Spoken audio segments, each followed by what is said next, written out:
Introduction. Welcome to the United Nations Police English Language Assessment. This assessment consists of two parts, the reading comprehension and the audio comprehension. The instructions to both parts will be clearly explained before we commence. The use of any computer devices, microphones, books, external notes, or assistance from others is not permitted. We expect full compliance and good conduct during this test. Any candidates who fail to observe appropriate conduct will be excluded from the assessment process, and the incident will be communicated in writing to the authorities of the member state concerned and to the SAAT coordinator in the UN Police Division. Part 1 is the reading comprehension.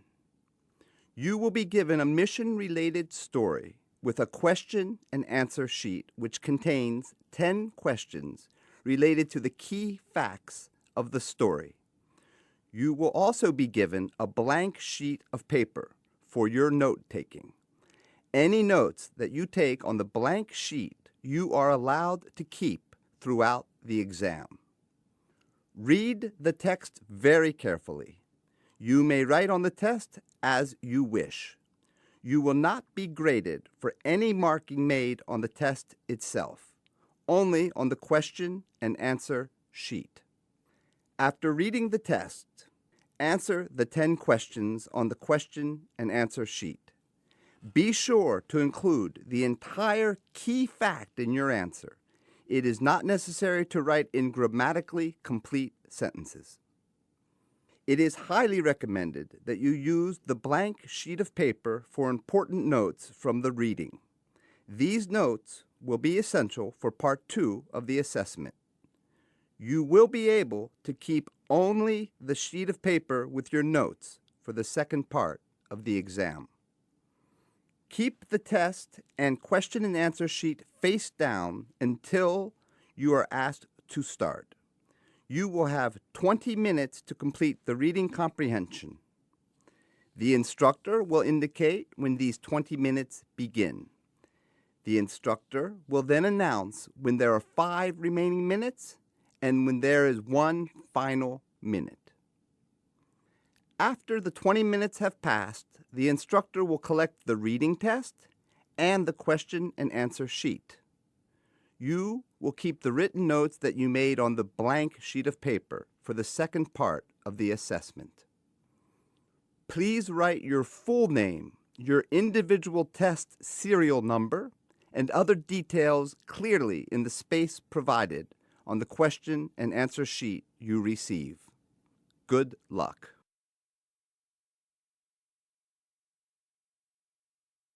Introduction.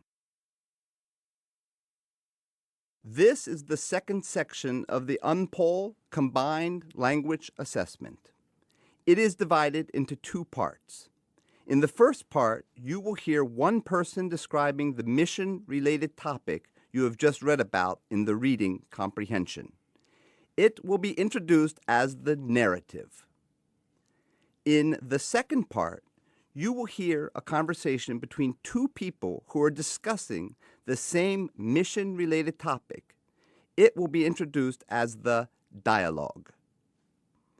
Please be reminded that the use of any computer devices, microphones, books, external notes, or assistance from others is not permitted. Candidates who fail to observe appropriate conduct during this test will be excluded from the assessment process. Such actions will be duly noted and communicated in writing to the authorities of the member state concerned and to the SAAT coordinator in the UN Police Division. You will be given a report writing form and another blank sheet of paper. Take careful notes on the blank sheet of paper of both the narrative and the dialogue. Pay attention to the important facts and key information. You will hear the recording only one time. Once the narrative and dialogue are finished, you will be asked to use your notes from both the reading and the audio parts to write down your own complete police report. You will have 30 minutes to complete your police report. The instructor will indicate when these 30 minutes begin. The instructor will then announce when there are 5 minutes remaining and when there is 1 final minute. Please do not forget to write your full name, your individual test serial number, and other details clearly in the spaces provided on the report writing sheet. Good luck.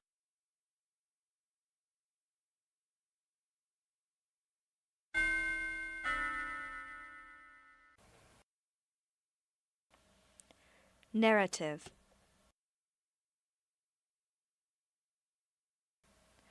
At 11:15 hours on Thursday, 17 March 2011, a woman entered police station Delta 33 in Monrovia. She presented herself as Mary Stevenson. She wanted to report her observations at 34 Dexter Street last night. At 16:30 hours on Wednesday, 16 March, she was in her apartment at 34 Dexter Street on the first floor when she heard some loud voices. She looked out from her kitchen window and saw the group of young men that usually hang out at this address. The faces were familiar to her, but she did not know their names, except one of them, who was wearing a red leather jacket. His name was Bill Smith. Ms. Stevenson was a very close friend to his mother, Susan Smith. Susan had recently told Ms. Stevenson she was worried about her son, as she suspected he was using drugs. Therefore, Miss Stevenson became very interested in what was going on outside her apartment. All of a sudden, a black Toyota with registration plates Delta 901 X-ray Lima stopped next to the group of young men, and from the driver's seat a man aged 50 jumped out. Ms. Stevenson recognized him as Mr. Paul Sanders, the owner of the barber shop at Dexter Street. There was no one else in the car. All the men in the group became quiet, and they looked very scared. Mr. Sanders looked very angry. He talked loudly, and Ms. Stevenson heard him say, "I am the leader of all drug business in this part of town. I pay you for selling my products, and I expect you to protect my interests if necessary." Mr. Sanders then went to his car, picked something up, and returned to the men. He turned to Bill Smith and handed him the object from the car. Ms. Stevenson saw it was a revolver of some kind. She doesn't know that much about firearms, but she recognized it as a revolver. Immediately, after Mr. Sanders had handed over the revolver, he jumped in the car and left. The young men whispered and looked around. Bill Smith then went to the 5 flower pots placed outside 34 Dexter Street. Ms. Stevenson could see how he removed a box from the pot closest to the entrance and put the revolver in the pot before putting the box back. He then arranged the flower on top to hide the box. Miss Stevenson decided to forget what she had seen, as she did not want to get involved, as it most likely was illegal business. But later the same evening, she saw that the police came to the spot, and she heard that Bill Smith was arrested. She therefore decided to inform the police about her observations.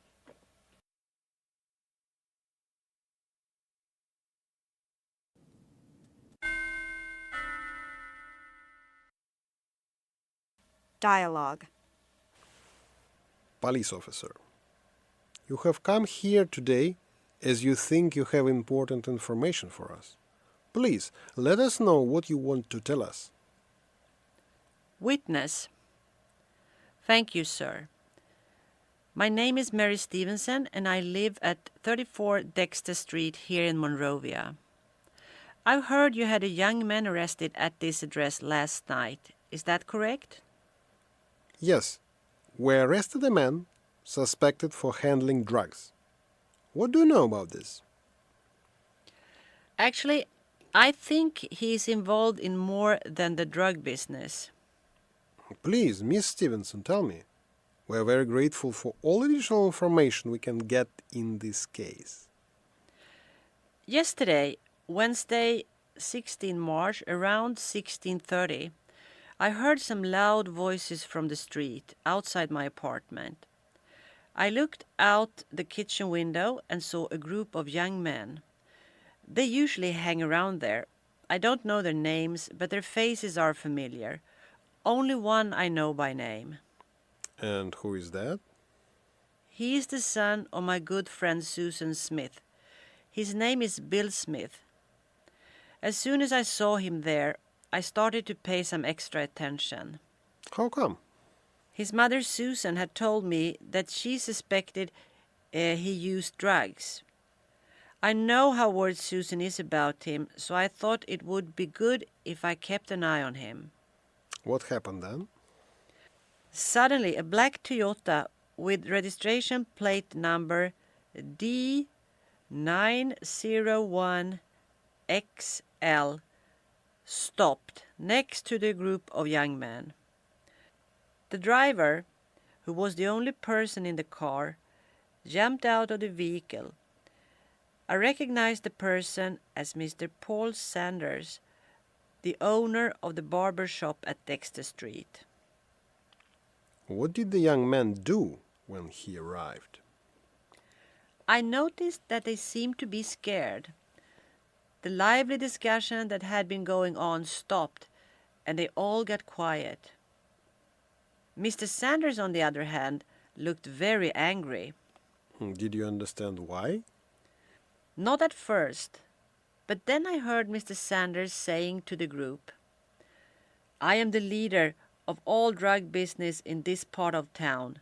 I pay you to sell my products, and I expect you to protect my interest if necessary."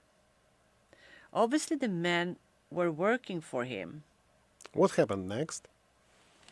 Mr. Sanders went to pick something up from his car.